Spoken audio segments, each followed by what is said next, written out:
Hi, this is Megan of Megan's Creations. Today I'm going to show you a couple of photo editing tricks, including how to change the darkness of a photo and also how to whiten teeth. And I have my own lovely yellow teeth here that I'm going to whiten, so it's kind of embarrassing. Don't laugh at me. But first of all, when I have a dark photo, the first thing I do is change the exposure. So under Image and Adjustments, let me move that up just a little bit more. Image and Adjustments, you can see there's Exposure. So I click on that and I just play with the exposure. Taking it to the right will brighten up the photo a little bit. And I find this works a whole lot better than brightening, going to the brightness level for a photo. So I just up the exposure. And then I also like to do a photo filter. So again, under Image, Adjustments, there's this option called Photo Filter.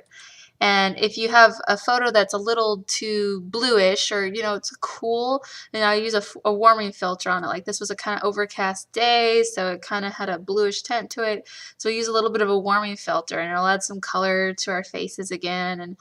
And you can always adjust this to kind of saturate it a little less. And then if you had a photo that came out pretty orange, maybe the lighting was just off, then you would use a cooling filter. There's all kinds of filters here. You can add colors.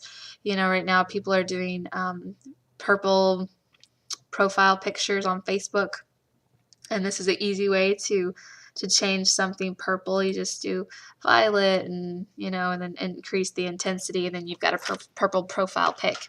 So anyways, I'm just doing a warming filter on this. And it's a fun way to make things kind of sepia, but I just want it to look a little more natural looking. So I'm going to come down to about this level. And so there's a quick fix for a lot of photos. If they're dark, if the colors are messed up, I love using exposure and photo filter. Okay, now showing the teeth.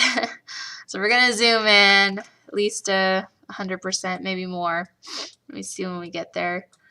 Yeah, let's go in a little bit more. Let's zoom in probably like 200%. So you want to zoom in to the offending teeth and use your quick select tool to select the teeth. Okay, and you want to make sure that you don't get the gums. And so I'll come back around and I'll clean up that I don't want these gums up here. I just want the teeth. It doesn't have to be perfect. If the little edges aren't there, it's not going to make a big deal, but you just don't want to get your gums. So after you get the area that you've selected, the first thing you want to do is, if you tried to whiten them right now, it would get a brighter shade of yellow. Because that's most of our problems with our teeth that we need it whitened for, is because it's a little yellowish. So you don't want to go brightening it. It's going to make it give it a bright yellow, and that's gross. So we go to Image Adjustments, and under Hue Saturation, the first thing we do is desaturate it a little bit. So that's going to take out that yellow tone from our teeth. And so we don't want to go all the way black and white, but already they're looking better. They're going to turn a little grayish, and that's fine. So we desaturate our teeth. Click OK. And now we go to Adjustments, Brightness, Contrast. And again, don't get carried away. If you have sparkling white teeth, it's going to look a little weird.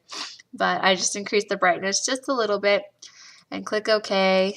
And now you can deselect it and zoom out and take a look. And that looks a lot better, I think. Here's the before and after. You can see that my picture is a lot brighter and has more color to it. And then, yay, teeth look whiter.